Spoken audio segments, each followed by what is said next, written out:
रघु, जो कि एक खूबसूरत टिड्डा है।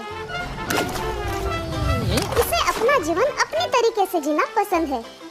वाह, क्या मजेदार जीवन है। फल, हरी भरी घास और ये धूप, वाह मेरे तो मजे है।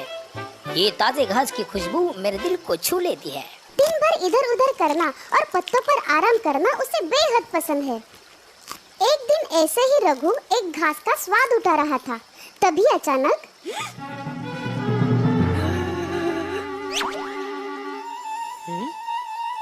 ये क्या देख रहा हूँ मैं नींद में तो नहीं हूँ ना।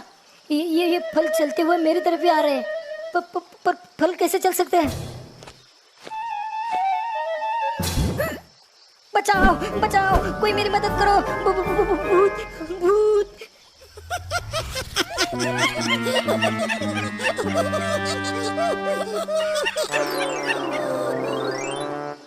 बचाओ बचाओ, ये फल मुझ पर हमला कर रहा है। क्या रघु, तुम भी एक फल से डर गए? मैं तो बिल्कुल नहीं डरा था। तुम्हें पता है ना, मैं एक टिड्डा हूँ जो हमेशा बिंदास रहना पसंद करता है। ओ हाँ, सही कहा रघु, पर अब मान भी लो कि तुम डर गए थे। मेरी छोड़ो, ये बताओ कि ये एक फल लाने के लिए तुम 4-4 चीटियां जाती हो। मैं तो तुमसे काफी बड़ा और ताकतवर हूँ, इसलिए मैं अपना काम खुद करता हूँ। मुझे किसी के सहारे की जरूरत नहीं पड़ती। क्या मैं इस फल को खाने में तुम्हारी मदद करूँ?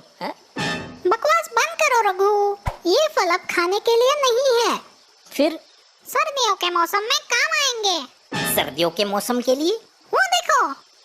रघु इशारे की ओर देखता है तो एक गड्ढे में सब चींटियां बड़ी कतार में फल और पत्ते इकट्ठा कर रही थी। उसमें टमाटर, सेब, हरे पत्ते, गोभी, इन जैसे कई पदार्थों का समावेश था। रघु जानना चाहता था कि ये चींटियां ये सब खाना गड्ढे में क्यों डाल रही है। अब जल्दी ही गर्मी का मौसम खत्म होने वाला है, तब फल और पत्ते नहीं रहेंगे, इसीलिए हम पहले से ही सब खाना इकट्ठा करके रखते हैं।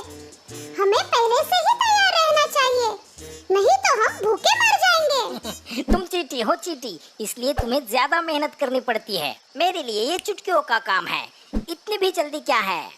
आज करे सो कल कर, कल करे सो परसों, क्योंकि मुझे जीना है बरसों। चींटियों को पता था कि रघु उनकी बात नहीं मानने वाला था। वो वहाँ से अपने काम के लिए आगे बढ़ती है, लेकिन वो जानती है कि रघु बहुत बड़ी गलती कर रहा है। ये चिटिया भी ना बड़ी अजीब है। इतना बढ़िया मौसम है और ये काम कर रही है? और परेशान तो ऐसे है जैसे दुनिया खत्म होने वाली है। अरे खाने का कुछ ना कुछ तो जुगाड़ हो ही जाएगा, कल की चिंता क्यों करें? रघु कई दिनों तक अपनी ही धुन में चुस्त रहा। उसे आने वाले सर्दी के मौसम की बिल्कुल भी परवाह नहीं थी। हरी घास खाने की वजह से वो मस्त मोटा भी हो चुका था। एक दिन ऐसे ही रघु आराम कर रहा था, तभी बड़ी संख्या में चींटियां हरी पत्तियां और टहनियां लेकर जा रही थी। ए सुनो, तुम ये पत्तियां और टहनियां लेकर कहाँ जा रही हो? सर्दी के मौसम में ठंड से बचने के काम आएगी। तुम्हें भी अभी जमा कर लेनी चाहिए रघु। तुम सच में ना पागल हो पागल, सिर्फ ठंड से बचने के लिए इतनी मेहनत। चींटियां जानती थी कि रघु उनकी बात बिल्कुल नहीं मानने वाला, इसलिए वो जाने लगी। तभी अचानक मेरा पैर! क्या हुआ? तुम ठीक तो हो? मेरा पैर बहुत दर्द कर रहा है। मैं चल नहीं पाऊंगी। कोई बात नहीं, तुम एक काम करो, तुम मेरे पीठ पे बैठ जाओ, मैं तुम्हें घर छोड़ देता हूँ। सच्ची? क्या तुम ऐसा कर सकते हो? हाँ, क्यों नहीं, चलो आ जाओ। रघु चींटी को साथ लेकर उड़ चलता है। उस चींटी को भी बहुत मजा आता है। उसने हरी भरी जमीन देखी, बड़े बड़े झरने देखे। उसे हवा की झोंकों का एहसास हो रहा था।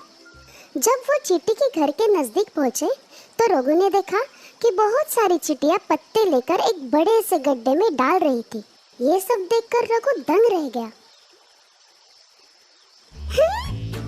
शुक्रिया रघु। कोई बात नहीं, उम्मीद है तुम्हें मजा आया होगा। संभल कर जाना और अपने पैरों का ख्याल रखना। सुनो रघु, क्या तुमने पत्ते और खाना इकट्ठा किए? और सर्दी के मौसम में कहाँ रहोगे?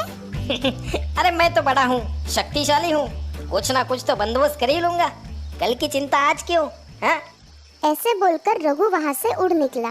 धीरे धीरे मौसम में बदलाव आने लगे। गर्मी का मौसम खत्म होने वाला था। पेड़ों के पत्ते सूखकर गिर रहे थे। घास का रंग भी बदल चुका था। रघु अब भी निश्चिंत था।